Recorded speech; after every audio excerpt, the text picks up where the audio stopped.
Hello everyone, welcome to Module 6 Portfolio Assignment Public Service Announcement, where I'm supposed to talk about the patient centered medical home. What are features are there, what are the different components are there, how it works, and all other good details to you. So let's dive into that. As per the Wikipedia, the medical home, also known as the patient centered medical home, is a team based healthcare delivery model led by healthcare provider to provide comprehensive and continuous medical care to patient with a goal to obtain maximum health outcomes. It is described in the joint principle as an approach to providing a comprehensive primary care for children, youth, and adults. So, a couple of things I will highlight here as you can see the meaning from the Wikipedia. One is the comprehensiveness, second, continuous medical care, and third, which is very important, obtain the maximum health outcome. Let's dive further into it. So, the patient centered medical care encompasses five function and attributes. So, first one is the comprehensive care, second is patient centered, third, coordinated care, fourth, accessible services, and fifth is quality and safety. Let's dive further into it and look at in details. Comprehensive care. Primary care responsible for the patient's physical and mental and preventive and wellness and acute and chronic conditions.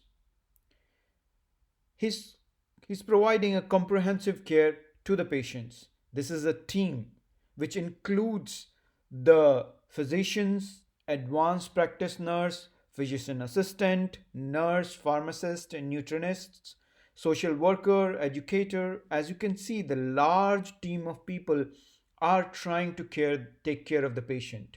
So that doesn't mean the primary care is the gatekeeper for all the services. He is the one who's coordinating. He's working as a team, not as a gatekeeper, which is very important in this case. And the second attribute is the patient centered. So in this case, patient is the center of gravity. Everything revolves around the patient. So, which includes not only the patient, but partnering with his family, extended family, immediate family, and plus trying to understand the patient's needs, culture, value, and preferences, which can be very helpful to providing the better medical care to him. And once we understand all the attributes of the patient, we can tailor the care specifically to that patient, and that can provide the better outcomes to us. And then, as we talked about coordinated care, so in this case, the primary care is required to coordinate the care across the health system. What does that mean? That's providing the specialty care, access to the hospital, home health care, and community services and support, and is coordinating everything across the system.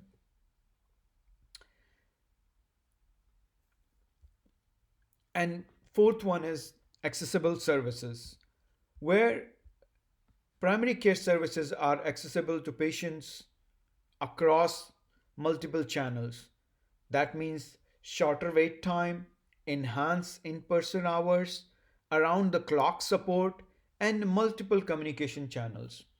So, around the clock support, now we are in the age of the telehealth and mHealth where we can be providing the medical services beyond the physician's four walls. It can be extended through the video conferencing, through the email, through the other channels, through the apps where data can be collected, message can be shared between the healthcare coordinated team and the patient across.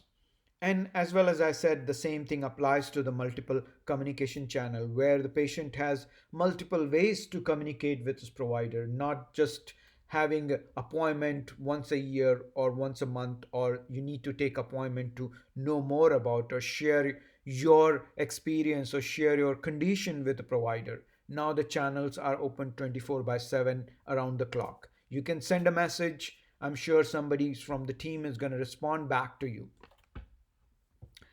And finally, the quality and safety. The primary care, it's he's committed to providing the quality healthcare service, and he's going to be using the evidence-based medicine and providing the using the different clinical decision support tool, and his performance is going to be measured.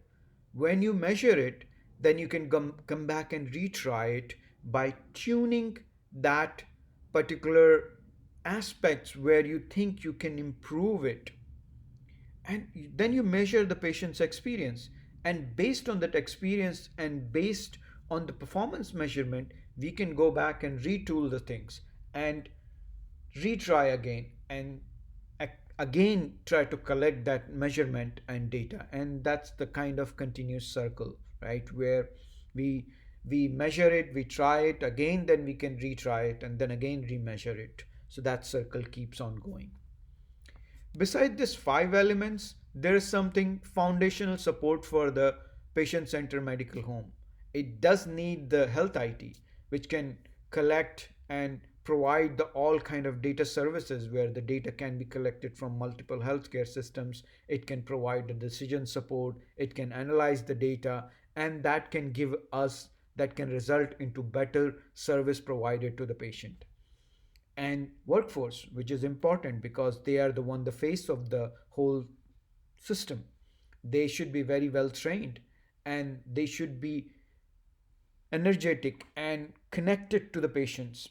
And finance, currently most of the telehealth and that kind of model is not fully reimbursed by the insurance, so that has to be changed, that has to be reimbursed. So the primary care patient center medical homes can accommodate those services and provide the round the clock service as it's required by the foundation of the primary medical health home. Hopefully this was useful, and in my presentation these are my references, I have used it. Thank you.